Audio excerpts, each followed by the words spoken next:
small crop farmers, been established for about 27 years. We started originally with cauliflowers, and then we moved into beans. And then the beans was a bit of drama in the drought because we had so much air and just the travelling around the place and the machines. So we decided to get into more intensive cropping.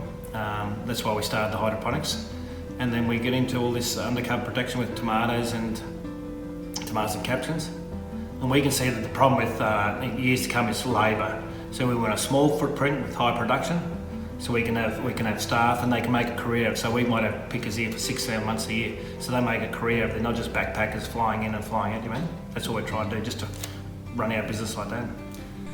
The Real Financial Counselling Service works with primary producers who have identified a financial challenge and are looking for some assistance to overcome those challenges. We will meet with the client either on their farm or within our offices. Ray and Nancy basically got involved to provide some guidance with their business to move the business forward. Assistance was provided with formalising plans that obviously they had within their heads, and it was just a matter of formalising those plans on paper. We worked with them to communicate better with stakeholders such as banks, etc. And we also assisted them and provided guidance with formulating budgets, just to get that message across of where their ideas and the farm was going.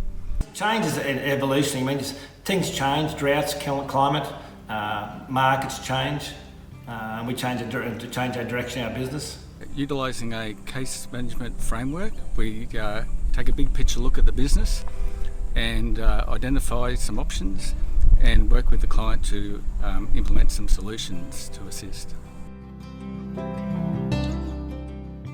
I started my parents' property, an apple orchard, and then we, 27 years ago, we decided to go on our own, and we started this business, Bratasha Farms. That's named after our 3 kids, Bradley, Natasha and Alicia.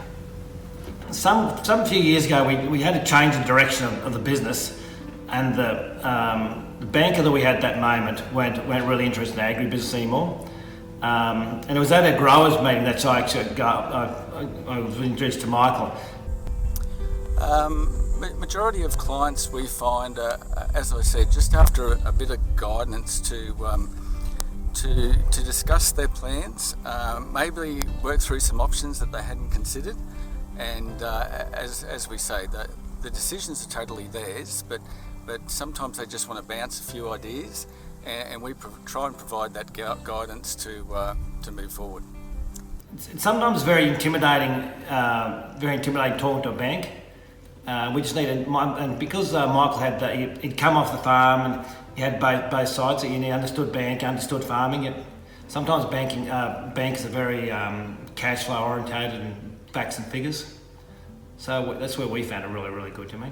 He didn't go directly with banks, but he spoke to the banks on our behalf, just when we were redirecting and changing banks and things, and also put us in the right where the business should be heading in the future. A lot of knowledge behind that. A lot of banking knowledge, and Case probably had a lot of experience with that. And Michael's just made it a lot easier, like even with cash flows and things like that. And just keeping me, making sure I get everything done.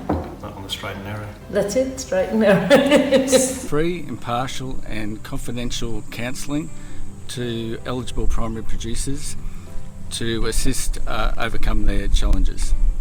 To be quite honest, it's how passionate Michael is towards clients, and you're not felt that you're a disaster or you've let yourself down or you've done something wrong. It's just how it is. You got to that point in time, you would say, well, we need to change. How are we going to do it?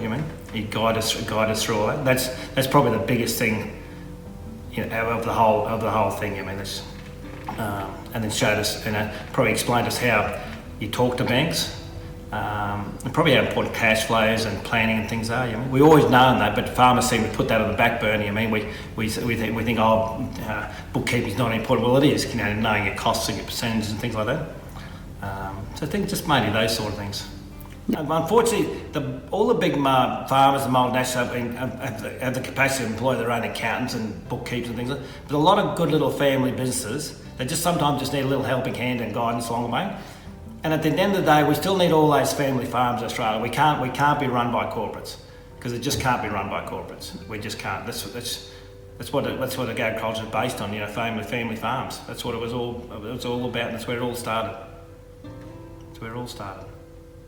We've got a major expansion at the moment, but then what we'll do probably in 12 months, so we'll just slow down and rationalise. We've just got to get the economy of scales with our greenhouse, get the right numbers, and the right sort of machines in place, technology. But then we'll stop. I mean, we'll slow and just evaluate and just have a bit of a breather, and probably focus more on markets and the correct sort of markets and the right products in those markets.